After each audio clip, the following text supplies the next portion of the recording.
MEM U ZIN, CIZRE-BOTAN, Turkey. In the town of CIZRE, along the banks of the Tigris, in what was once the Botan region of southeastern Turkey, there is a love story that has been told and retold for more than 3 centuries. It is called MEM U ZIN. The version most people know today was written down in 1692 by a scholar and poet named Ahmed Jani, a long narrative poem composed in Kurdish at a time when most serious literary work in the region was written in Arabic or Persian. Jani's choice to write in his own language was, in itself, a significant act, one that would later help establish MEM U ZIN as a foundational work of Kurdish literature.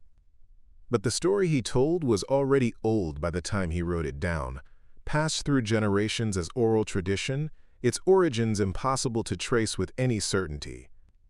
The tale follows Mem, a young man of CIZRE, and Zin, sister of the region's ruling emir.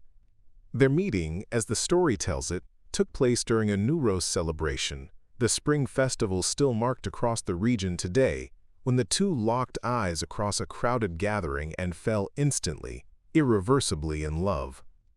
Newroz itself carries deep symbolic weight across the Kurdish-speaking world, marking the arrival of spring and, in tradition, the triumph of light over darkness. Setting the lovers, first meeting against that backdrop framed their love from its first moment as something bound up with renewal and hope. But their love faced an obstacle that would prove impossible to overcome. A courtier named Bekir, jealous and resentful, worked continuously to keep the two apart. Through deception, manipulation, and outright lies told to those with power over Mem and Zin's fate, Bekir ensured that every path toward their union collapsed before it could be completed. The story unfolds across trials, separations, and repeated near misses, each one engineered by Bekir's interference. And in the end, in the tradition of the great tragic love stories told across this region, Mem and Zin do not survive to be together. Mem dies first, the story goes, from grief and the accumulated weight of Bekir's schemes. When Zin learns of his death, she is said to have gone to his grave and died there herself, unable to survive the loss. They were buried side by side. According to the legend, from their 2 graves grew 2 trees, their branches reaching toward each other and intertwining above the ground, as though continuing in death the union that had been denied them in life. And on Bekir's grave, nearby, the story says a thistle grew instead, its roots, according to the tale, reaching underground toward the roots of the lovers, trees, still trying even after death to choke off what it had spent a lifetime trying to prevent. Whether Mem and Zin were real historical figures, or purely the invention of generations of oral storytelling later shaped by Zani's pen, is not a question history can answer with certainty. What is certain is that the story has carried meaning far beyond a simple tragic romance for the people who tell it. Ahmed Jani wove into his version of the tale ideas about unity, division, and the cost of internal conflict, themes that resonated deeply with Kurdish audiences long after his death in 1707. The story became something larger than the love story at its center, read and performed as a reflection on Kurdish identity itself. Sani composed his version as a mesnevi, a long narrative poem in rhyming couplets, a form borrowed from Persian and Ottoman literary verse but turned toward a distinctly Kurdish subject and language. His literary ambitions extended well beyond this one poem. Jani is also remembered for Nubihara Bitsukan, a Kurdish Arabic rhyming dictionary written specifically to teach children, another deliberate act of building educational material in his own language at a time when few such resources existed. He is said to have founded a madrasa in the region around Dogubayazit, further east, where his tomb still stands today and continues to draw visitors who see him as one of the earliest architects of a distinctly Kurdish literary identity. Tombs said to belong to Mem and Zin still stand in CIZRE today, tended and visited by those who come to see where the story is said to have ended. Whether the graves mark the resting place of real people, or simply a place where a story took root and refused to let go, visitors continue to come, drawn by a tale of love that has outlived every generation that told it since. The trees, if they ever truly grew as the legend describes, are long gone now. But the story of two graves reaching for each other and one that never stopped trying to keep them apart is still told the same way it always has been, quietly, and with the kind of reverence usually reserved for something people choose to believe, whether or not it can be proven. Hurrem Sultan and Suleiman the Magnificent, Istanbul, Turkey.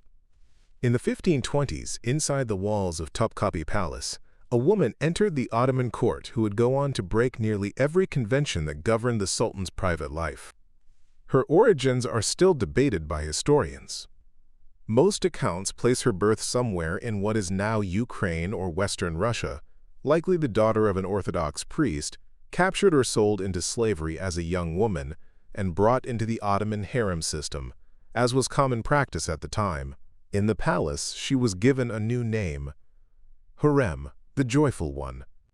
Europeans who wrote about her at the time called her Roxolana, a name tied to her presumed Ruthenian origins. But it was Hurrem, and the Sultan she would come to captivate, that history remembers most clearly. Suleiman, who would come to be known across Europe as Suleiman the Magnificent, was already Sultan when Hurrem entered his harem. And, by every account that survives, something about her drew his attention in a way none of his other consorts had. What happened next broke centuries of Ottoman tradition. Ottoman sultans did not marry their concubines. Legal marriage to a woman who had entered the palace through slavery was, by the standards of the era, simply not done. Yet sometime in the 1530s, Suleiman did exactly that, making Hurrem his legal wife, a status no woman in the Ottoman imperial harem had held in generations. The harem in this period was still centered in the old palace elsewhere in the city. Hurrem broke with that arrangement too, establishing her own residence within Topkapı itself, placing a sultan's wife at the physical center of Ottoman power for the first time. She did not stay confined to palace life in the way earlier consorts had. Hurrem became directly involved in matters of state, corresponding with Suleiman during his long military campaigns, maintaining a stream of letters between them that historians still study today. Some of these letters survive, filled with an intimacy and devotion that reads, even centuries later, as genuinely personal rather than purely political. She was also a patron of major architectural projects. The Haseki Sultan complex she commissioned in Istanbul included a mosque, hospital, soup kitchen, and school, a scale of public building rarely undertaken by a woman in Ottoman society at that time. But her influence came with a darker reputation as well. Historical accounts describe a court increasingly shaped by rivalry, much of it tied to the question of succession. Suleiman had a son, Mustafa, from an earlier consort, a prince widely respected and seen by many as the natural heir.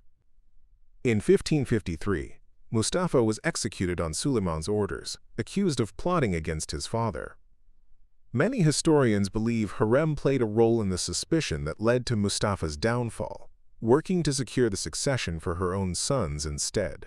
Other historians caution that the full truth of court intrigue this deep in the past is difficult to reconstruct with certainty, and that later accounts may have exaggerated her role to fit a familiar narrative about powerful, scheming women at court. The precise truth of what happened and how much of it Hurrem was responsible for remains genuinely contested among scholars. What is not contested is the depth of the bond between Hurrem and Suleiman themselves.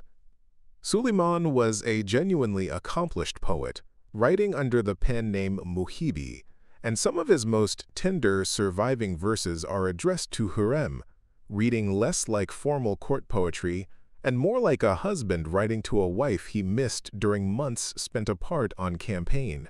When she died in 1558, Suleiman had her buried in a domed tomb beside the Süleymaniye Mosque, the great imperial mosque complex designed by the master architect Mimar Sinan and completed just the year before, a sprawling coulier that included not just the mosque itself, but schools, a hospital, and public kitchens serving the city's poor.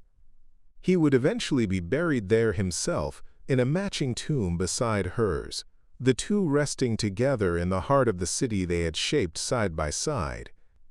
Their story remains one of the most documented royal relationships in Ottoman history, preserved not only through court records, but through Hurrem's own surviving letters, poems, and the buildings she left behind across Istanbul. A woman who entered the palace with nothing and left behind a legal marriage, a body of correspondence, and a skyline still marked by what she built. Centuries later, Hurrem's story still draws attention well beyond academic circles, told and retold in novels, operas, and television dramas that carried her name worldwide. Her tomb beside the Suleymaniye Mosque still receives visitors, drawn by the rise of a woman who arrived with nothing. Mimar Sinan and Mihrimah Sultan, Istanbul, Turkey. Among the love stories told about Ottoman Istanbul, few are as widely repeated and as difficult to verify as the one connecting the empire's greatest architect to a sultan's daughter he was never permitted to have.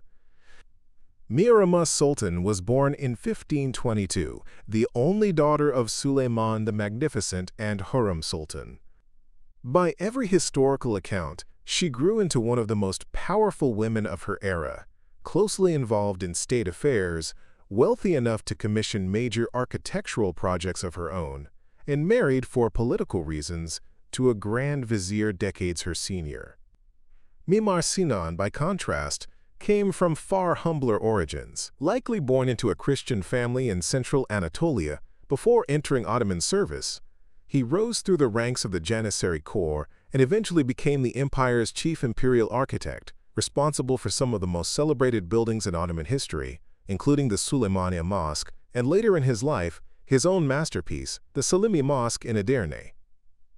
Across a career spanning roughly 5 decades as chief imperial architect, beginning around 1538, Sinan is credited with designing or overseeing still functions in Turkey today as he was decades older than Mihrimah, a difference in both age and social station that, by any realistic account of Ottoman court life, would have made any romantic relationship between them essentially impossible. And yet the legend persists. According to popular retellings, Sinan fell deeply, quietly in love with Mihrimah, a devotion he could never act on and was never permitted to express. The story holds that this unspoken love shaped some of his architectural choices, embedding a kind of coded devotion into stone and mortar that only careful observers would ever notice. The most commonly repeated version of this legend involves 2 mosques Sinan built at Mihrimah's own commission, one in Üsküdar, on the Asian side of the Bosphorus, and one at Edirne on the European side, near the old city walls. According to the popular story, Sinan designed the 2 mosques so that, on Mihrimah's birthday, the moon appears to rise directly behind the minarets of one, while the sun sets behind the other, a celestial alignment tied to the meaning of her own name. Mihrimah, in Persian and Ottoman Turkish, is often interpreted as a combination of mihr, meaning sun, and ma, meaning moon. It is, without question, a beautiful story. But historians who study Ottoman architecture generally treat this account with significant skepticism. There is no contemporary documentation connecting the placement of these 2 mosques to any romantic intention on Sinan's part. No letters, no court records, nothing beyond the coincidence of the buildings, locations, and a name that happens to carry celestial meaning. The astronomical alignment itself, when checked against the actual geography of Istanbul, does not hold up with the precision the legend claims.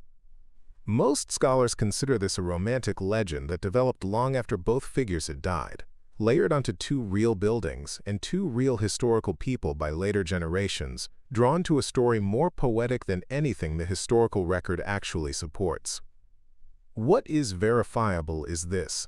Mihrimah Sultan was a genuinely powerful patron of architecture in her own right, and Sinan built extensively for her across his long career, producing some of his most refined and delicate work under her commission. Her influence extended well beyond architecture. Surviving diplomatic correspondence shows Mihrimah exchanging letters with the Polish royal court during the reign of King Sigismund II Augustus, using her position to encourage friendly relations between the two states, a level of direct involvement in foreign affairs unusual for an Ottoman princess of her era. Whatever the true nature of her working relationship with Sinan, it clearly involved a degree of trust and creative freedom unusual even by Sinan's standards. Whether that trust ever became something more personal is not something the surviving historical record can confirm, no matter how often the story gets told. The two mosques still stand today, each in its own corner of Istanbul, admired for their architecture regardless of whether the legend behind them holds any truth. And the story of the architect, who may have loved a princess he could never have, continues to be told exactly the way legends are meant to be told.